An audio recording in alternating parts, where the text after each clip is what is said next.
own biases, they often make assumptions about others even before meeting them. They even ignore their own perceptions to make them conform to foregone conclusions. These assumptions muck up our perceptual windows onto the world, showing us an unchanging, often flawed version of the situation. Great negotiators are able to question the assumptions that the rest of the involved players accept on faith or in arrogance, and thus remain more emotionally open to all possibilities and more intellectually agile to a fluid situation. Unfortunately, back in 1993, I was far from great.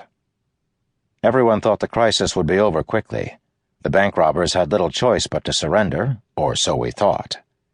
We actually started the day with intelligence that the bank robbers wanted to surrender. Little did we know that was a ruse their ringleader planted to buy time. And throughout the day, he constantly referred to the influence the other 4 bank robbers exerted on him. I hadn't yet learned to be aware of a counterpart's overuse of personal pronouns, we, they, or me, I. The less important he makes himself, the more important he probably is, and vice versa. We would later find out there was only one other bank robber, and he had been tricked into the robbery. Actually, 3 robbers, if you counted the getaway driver, who got away before we even entered the scene. The lead hostage-taker was running his own counterintelligence operation, feeding us all kinds of misinformation. He wanted us to think he had a bunch of co-conspirators with him from a number of different countries. He also wanted us to think that his partners were much more volatile and dangerous than he was.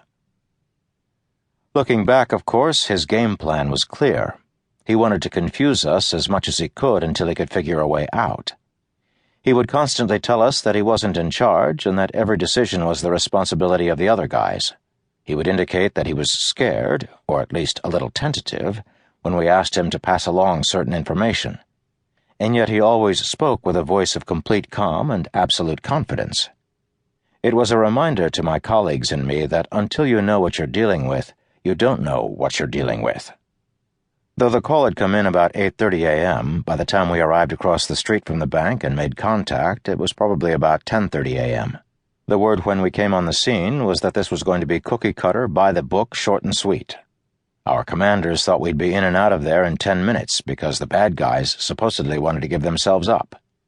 This would later become a problem when negotiations stalled and command became embarrassed because they'd made the mistake of sharing this early optimism with the press, based on all the early misinformation.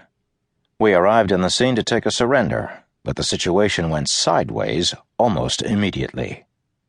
Everything we assumed we knew was wrong. Calm the schizophrenic.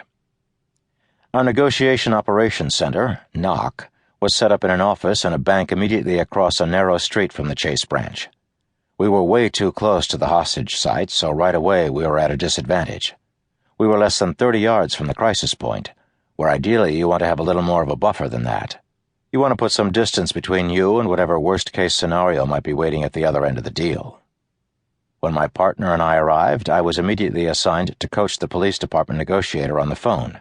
His name was Joe, and he was doing fine, but in these types of situations, nobody worked alone.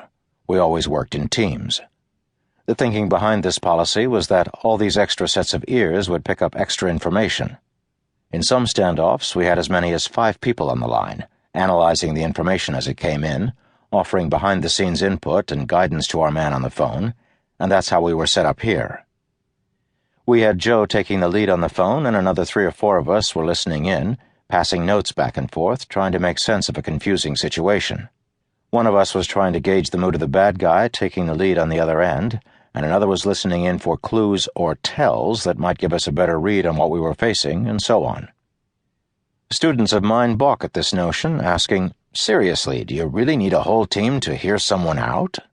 The fact that the FBI has come to that conclusion, I tell them, should be a wake-up call. It's really not that easy to listen well. We are easily distracted. We engage in selective listening, hearing only what we want to hear, our minds acting on a cognitive bias for consistency rather than truth. And that's just the start. Most people approach a negotiation so preoccupied by the arguments that support their position that they are unable to listen attentively. In one of the most cited research papers in psychology,